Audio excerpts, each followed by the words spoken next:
Hello students, welcome back to Hindi mirror channel. सभी students का Hindi mirror पर फिर से स्वागत है। अभी जो कंटेंट लेकर आए हैं BAED 102, और ये जो कंटेंट है सेमेस्टर सेकंड के लिए है। और ये कंटेंट जितने भी उत्तराखंड यानी कि UOU के स्टूडेंट्स हैं BA सेकंड सेम के, उनके लिए है।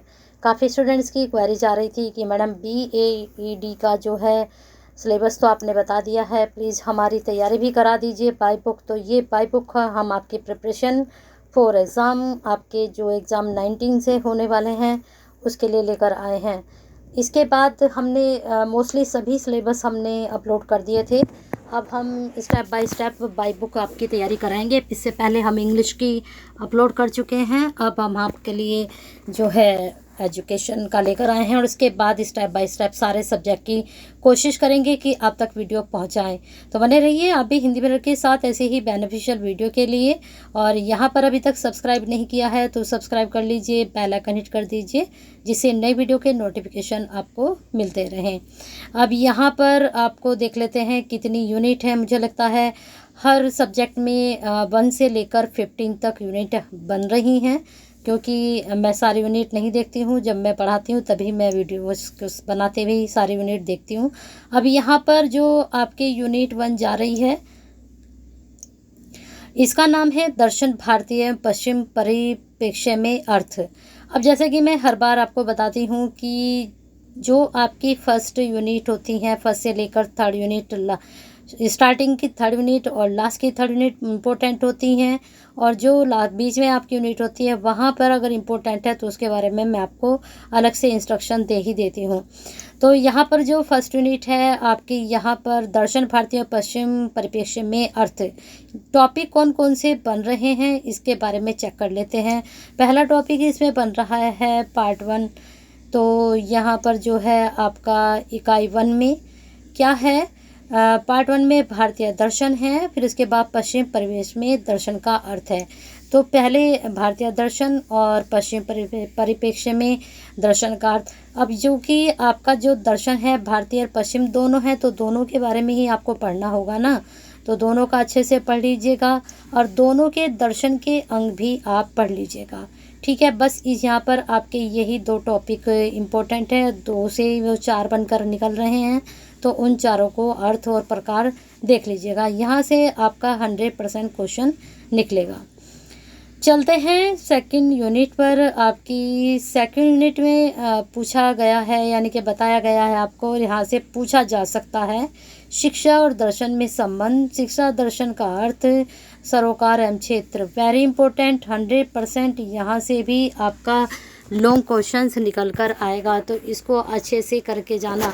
शिक्षा और दर्शन में संबंध और शिक्षा और दर्शन का अर्थ और इसके क्षेत्र आप जरूर पढ़ कर जाना, ठीक है। चलते हैं आगे, 100% निकलेगा यहाँ से क्वेश्चन। और जो स्टूडेंट्स हमसे जुड़ चुके हैं प्लीज़ लाइक कर दीजिए, शेयर कर दीजिए सभी स्टूडेंट्स को, क्योंकि आपके शेयर करने से ही वीडियो जो है सभी तक पहुँचती है। तो आप शेयर करते हैं तो कहीं ना कहीं किसी की हेल्प करते हैं। अपने जैसे ही स्टूडेंट्स को शेयर करते रहिए, ऐसे ही ये परिवार भी बढ़ता रहेगा और आप भी अच्छा काम करते रहेंगे।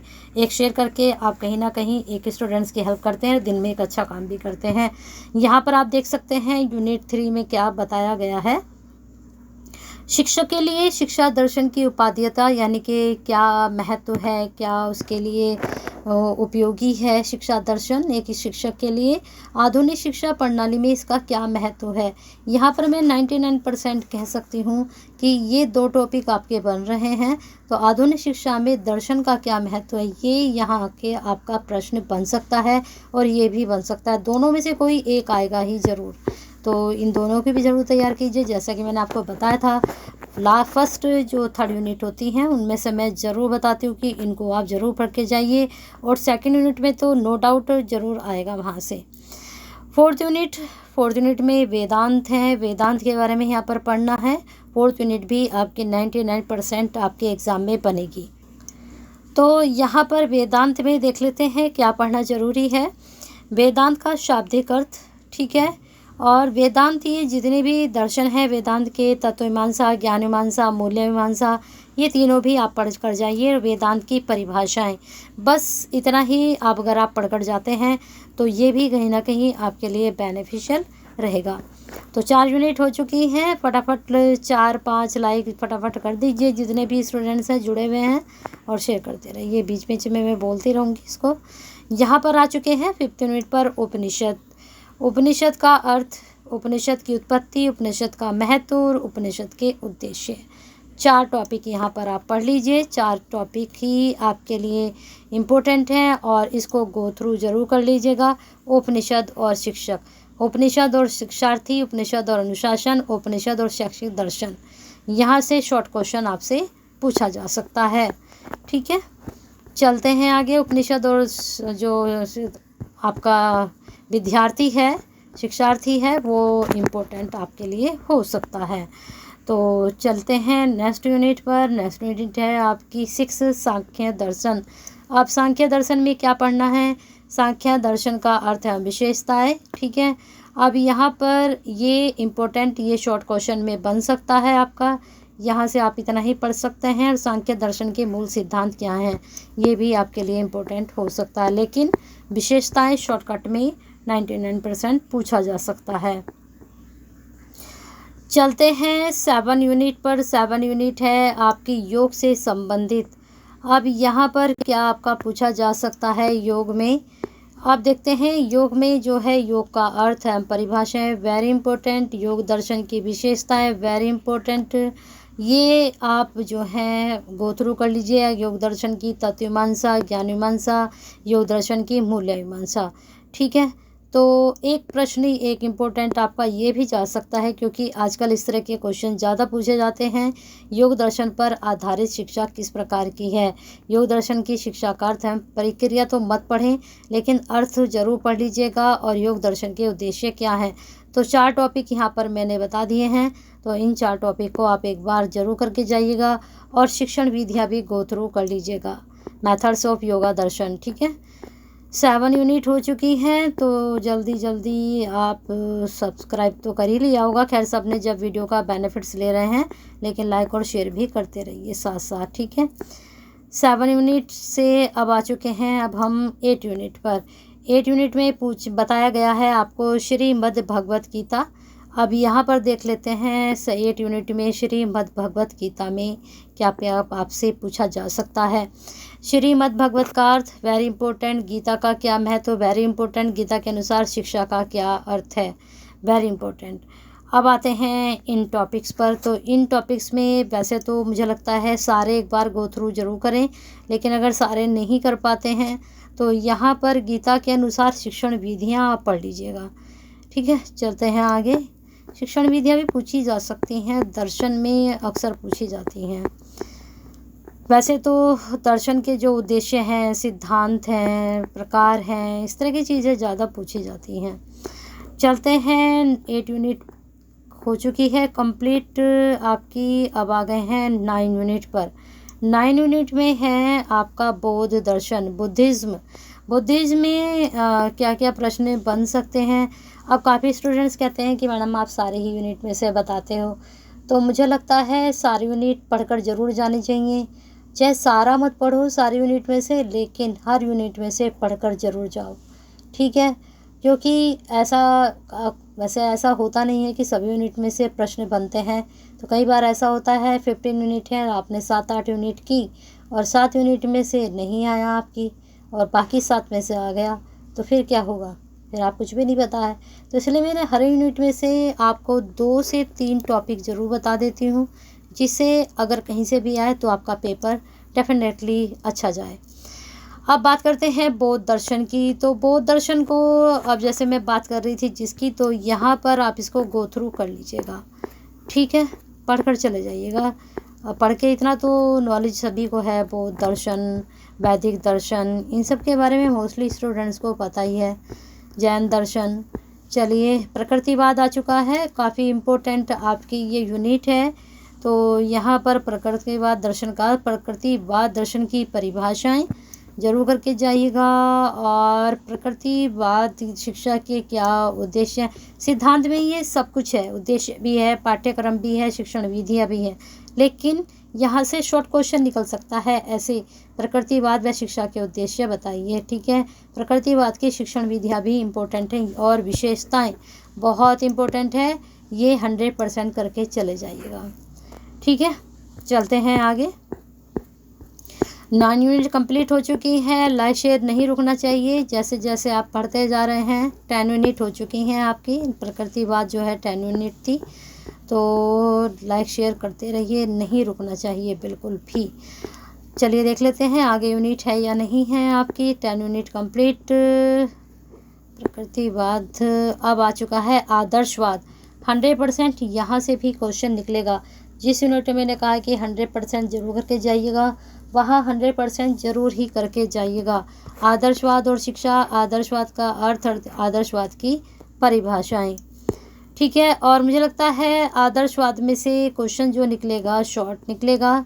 लॉन्ग भी निकल गया तो इतना टॉपिक मैं आपको बता ही रही हूँ कि आप आराम से करके जाइएगा। उद्देश्य शब्द के पढ़ के जाइएगा। आदर्शवाद बस इतना ही बहुत है। इसका पाठ्यक्रम तो खैर नहीं पूछा जा सकता।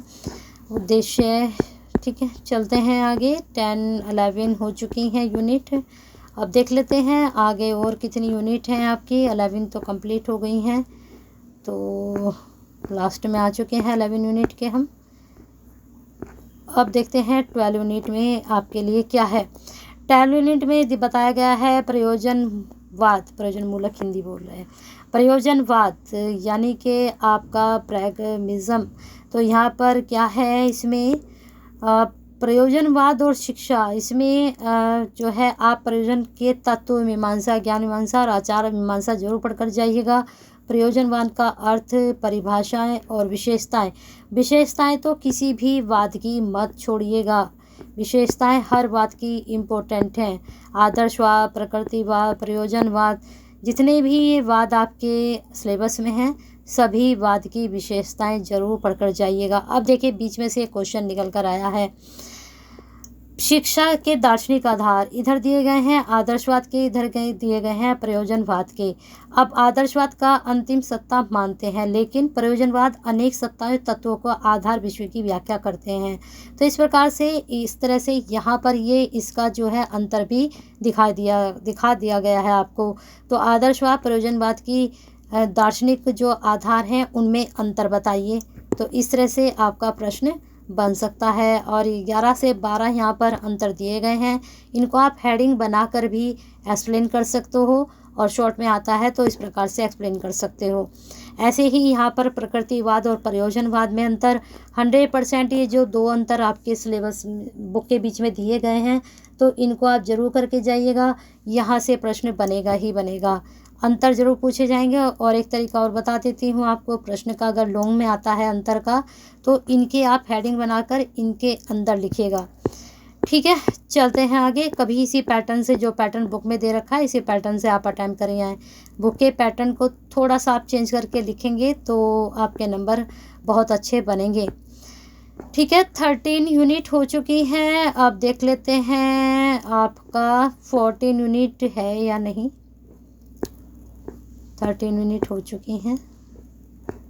अस्तित्ववाद, अस्तित्ववाद पढ़ाया मैंने 13 यूनिट में। एक मिनट, सॉरी, आपकी 12 यूनिट हुई थी, अस्तित्ववाद रह गया था बीच में आपका। अस्तित्ववाद और शिक्षा, अस्तित्ववाद का अर्थ, परिभाषा और विशेषताएं। वैसे जैसे मैंने कहा, सब बात की विशेषताएं जरूर पढ़ लीजिएगा। और बाकी यहाँ पर देख लेते हैं अस्तित्ववाद में और क्या इम्पोर्टेंट आपका बन सकता है। तो अस्तित्ववाद में आपको अच्छा लगता है तो इसमें से और आप पढ़ लीजिएगा, लेकिन अर्थ, परिभाषा और विशेषताएं तो जरूर पढ़ लीजिएगा। जैसे कि मैंने अभी आपको बताया था कि वाद की सबकी विशेषताएं जरूर पढ़कर जाइएगा। खैर, अब तो हम 13 यूनिट पे ही चल रहे हैं। 13 यूनिट के बाद कंप्लीट हो गई है 13। अब आ गए हैं 14 पर। गिजुभाई का शिक्षा दर्शन। अब यहाँ पर ये प्रश्न आपका देख लेते हैं। गिजुभाई का जीवन व्रत, गिजुभाई का जीवन दर्शन और गिजुभाई का शिक्षा दर्शन क्या रहा। शिक्षा दर्शन में एक तो इनके शैक्षणिक सिद्धांत है, उद्देश्य है, पाठ्यक्रम है, शिक्षण, विद्यालय, अनुशासन, मूल्यांकन। तो इसको आप जो है थोड़ा सेक्टर में याद करके चला जाइएगा अलग अलग, लेकिन इनका जीवन दर्शन जरूर कर लीजिएगा। शॉर्ट में इनका क्वेश्चन निकल सकता है आपका, 99% निकल सकता है, 100% तो नहीं होंगी, पर हाँ गिजुभाई 99% आपके पेपर में क्या जीवन परिचय बनकर जरूर आ सकते हैं। ठीक है, 14 ही चल रही है ना? हाँ 14 ही चल रही है। 14 का लास्ट आ चुका है। अब आ चुके हैं जे कृष्णमूर्ति। इम्पोर्टेंट है बहुत ज़्यादा। जीवन परिचय दोनों के कर लीजिएगा, गिजू भाई भी और जे कृष्णमूर्ति। और यहाँ पर इनके भी शैक्षिक विचार जो हैं, उद्देश्य, शिक्षक शिक्षार्थी, शिक्षक और शिक्षार्थी का संबंध, ये भी गो थ्रू कर लीजिएगा। दोनों के गो थ्रू करके जाइएगा। ठीक है, लेकिन जीवन परिचय 100% करके जाइएगा। जितने भी यहाँ पर दिए गए हैं गिजू भाई, जे कृष्णमूर्ति, आगे भी देख लेते हैं, अगर आगे भी है तो उनको भी आप कर लीजिएगा। चलिए आगे नहीं है तो बस दोनों के जीवन परिचय जरूर करके जाइएगा। दोनों के 100% जरूर आपके एग्ज़ाम में पूछा जाएगा। चलिए इसी के साथ लाइक और शेयर कर दीजिए फटाफट, और हिंदी मेरे को सब्सक्राइब नहीं किया तो कर लीजिए, क्योंकि आपका हमारा साथ अभी 6 सेम तक रहने वाला और हिंदी मेरा हमेशा आपकी हेल्प करने वाला है।